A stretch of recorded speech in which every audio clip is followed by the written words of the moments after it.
Bismillahirrohmanirrohim. Assalamualaikum warahmatullahi wabarakatuh. Segala puji bagi Allah, semoga sholawat tercurahkan kepada Nabi Muhammad SAW, beserta keluarganya, sahabatnya, dan umatnya hingga hari kiamat. Sahabat YM 28 yang dimuliakan Allah. Islam mengajarkan kita agar selalu berbuat kebaikan, sehingga terbentuk manusia terbaik yang dicintai Allah dan Rasulullah SAW. Tapi tidak dipungkiri juga, bahwa ada manusia yang selalu berbuat keburukan dan kemaksiatan selama menjalani hidup ini. Hal ini terjadi karena dia menyepelekan dan merasa aman perbuatannya dari pengawasan. Padahal Allah mengingatkan kita, bahwa setiap perbuatan kita di dunia selalu diawasi olehnya, dan pasti akan mendapatkan balasan atas segala perbuatan kita.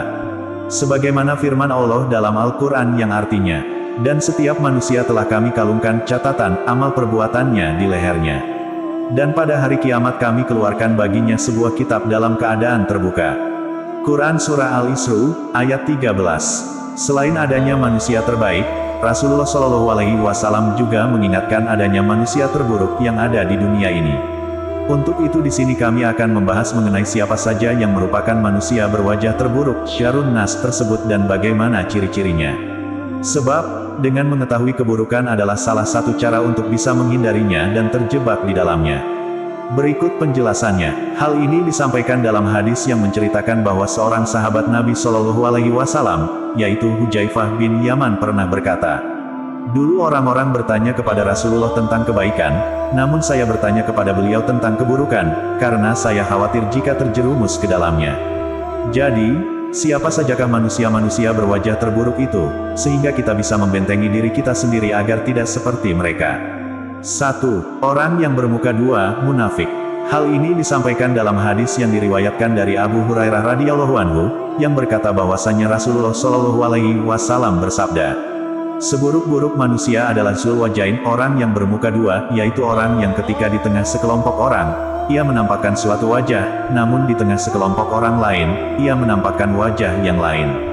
Hadis riwayat Bukhari nomor 7179 dan Muslim nomor 2526. Zulwajain atau bermuka dua menjadi orang yang terburuk, karena keadaannya sama dengan orang munafik. Di dalam dirinya terdapat kebatilan dan kedustaan, untuk merusak manusia dan termasuk penyakit hati. Dengan kata lain, maksudnya adalah di mana seseorang bermuka dua itu memiliki dua sifat yang berbeda, tatkala bertemu dengan orang lain. Di hadapan orang tersebut, dia dapat berlaku manis dan sopan, namun saat orang tersebut pergi dia pun bersikap sebaliknya, yakni mengumpat atau bahkan menggunjing bersama orang lain. Hal ini terjadi juga saat perang Uhud, di mana pasukan Islam ada yang membelot saat berperang melawan kaum kafir Quraisy. Dalam kondisi ini juga dikatakan sebagai musuh dalam selimut. Orang bermuka dua juga disebut seorang pengecut, karena itu dia menampakkan sesuatu dan menyembunyikan hal lain. Mereka mengaku puas dan menerima, tetapi menyembunyikan penolakan dan bantahan akan kebenaran. Orang bermuka dua ini sangat berbahaya dan sulit mendeteksinya. Oleh karena itu, kita sebagai umat Islam harus lebih waspada, dan meningkatkan kemampuan menilai diri seseorang, yang sebenarnya dalam menghadapi orang berwajah dua ini. Kita juga harus tidak terlalu mudah percaya apa yang dikatakan oleh orang tersebut. Harus dicek kebenarannya terlebih dahulu. Sebagaimana disampaikan dalam hadis dari Abu Hurairah radhiyallahu anhu, Rasulullah SAW bersabda, "Orang yang memiliki dua wajah sebaiknya tidak dipercayai." Hadis riwayat Bukhari dalam Al-Adabul Mufrad nomor 23. Ancaman bagi orang bermuka dua ini adalah neraka. Sebagaimana yang disampaikan dalam hadis dari Ammar bin Yasar radhiyallahu anhu, Rasulullah SAW bersabda, "Siapa yang memiliki dua wajah di dunia, ia akan memiliki dua lidah dari api di akhirat." Hadis riwayat Abu Daud nomor 4873. Orang bermuka dua juga dikatakan sebagai orang munafik yang mana jika berkumpul dengan kaum muslimin, seolah-olah ia bagian dari mereka. Namun, apabila orang munafik berada bersama-sama dengan kaum kafir, maka bisa jadi ia lebih dahsyat kekafirannya dibanding kaum kafir itu sendiri. Padahal, Allah mengancam kaum munafik akan dimasukkan ke dasar neraka yang terdalam. Sebagaimana yang diterangkan dalam Al-Quran, Allah telah berfirman, "Sesungguhnya orang-orang munafik itu ditempatkan pada tingkatan yang paling bawah dari neraka. Dan kamu sekali-kali tidak akan mendapat seorang penolong pun bagi mereka." Quran Surah An-Nisa, ayat 145. 2. Orang yang ditakuti oleh sesama manusia karena kejahatannya. Di zaman saat ini, perbuatan kejahatan sering kita lihat di media sosial maupun elektronik. Seakan-akan mereka yang berbuat jahat atau kezaliman dengan terang-terangan seperti pembunuhan, tawuran, pembegalan, maupun premanisme sudah menjadi hal yang biasa. Bahkan tidak sedikit dari mereka yang masuk keluar penjara dan tidak bertaubat menyesali perbuatannya, sehingga membuat ketakutan dan keresahan bagi orang lain. Ada juga sebagian dari mereka yang bangga telah berbuat jahat.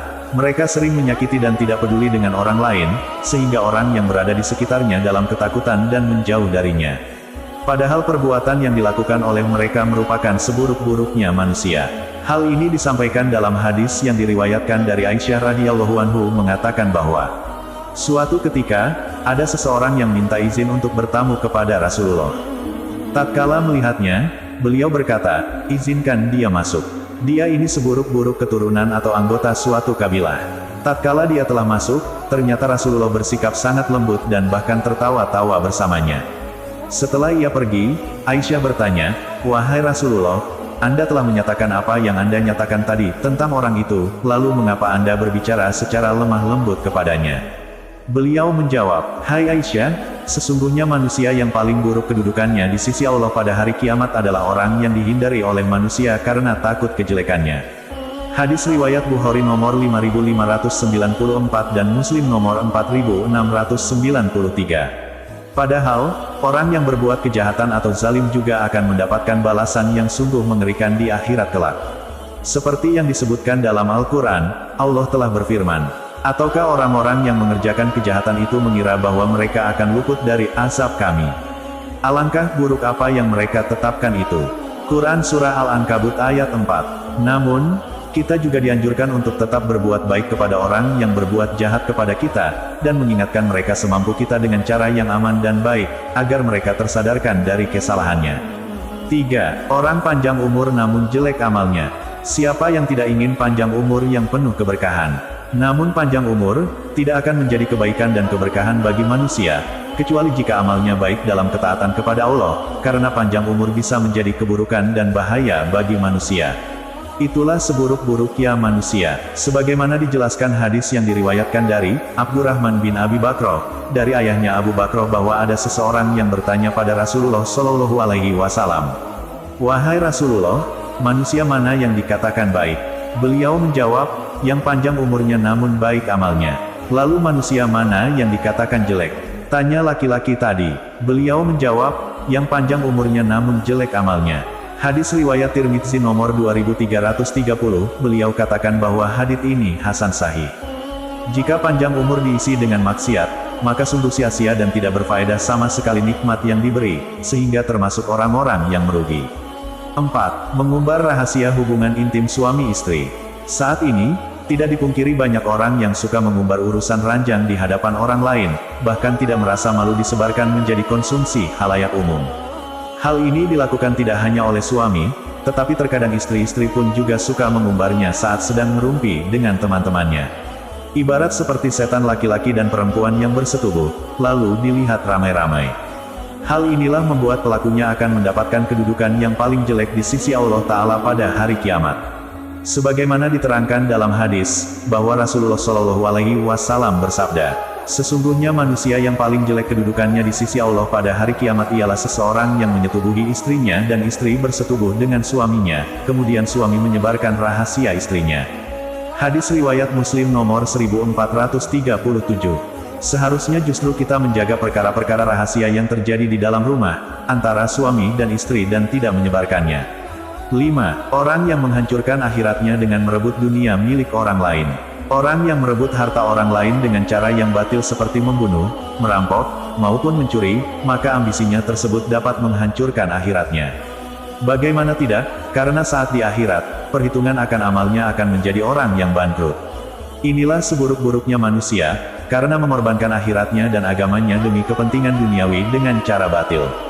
Hal ini disampaikan dalam hadis dari Abu Umamah, bahwa Rasulullah Shallallahu Alaihi Wasallam bersabda, "Seburuk-buruk kedudukan manusia di sisi Allah pada hari kiamat adalah seorang hamba yang menghancurkan akhiratnya dengan merebut dunia milik orang lain." Hadis riwayat Ibnu Majah nomor 3956. Dalam Al-Quran juga diingatkan hal ini, yaitu Allah berfirman yang artinya, "Ketahuilah, Sesungguhnya kehidupan dunia ini hanyalah permainan dan suatu yang melalaikan, perhiasan dan bermegah-megah di antara kalian serta berbangga-banggaan tentang banyaknya harta dan anak, seperti hujan yang tanamannya mengagumkan para petani, kemudian tanaman itu menjadi kering dan kamu lihat warnanya kuning kemudian menjadi hancur, dan di akhirat nanti ada asap yang keras dan ampunan dari Allah serta keridaannya. Kehidupan dunia ini tidak lain hanyalah kesenangan yang menipu. Quran Surah Al-Hadid ayat 20. Demikianlah ciri-ciri manusia yang paling buruk menurut hadis. Kita wajib menjauhkan diri dari perbuatan-perbuatan buruk yang membuat kita menjadi bagian dari seburuk-buruk manusia. Nauzubillahi min zalik. Semoga Allah selalu memberikan kekuatan dan kesabaran dalam menjalani hidup ini, agar tidak terjerumus dalam perbuatan maksiat yang membuat kita menyesal kelak. Amin ya robbal alamin. Kami berharap apa yang disampaikan dapat bermanfaat bagi sahabat TIMYM 28 yang dirahmati Allah. Kami mohon maaf atas segala kesalahan dan kehilafan dalam penyampaian materi ini.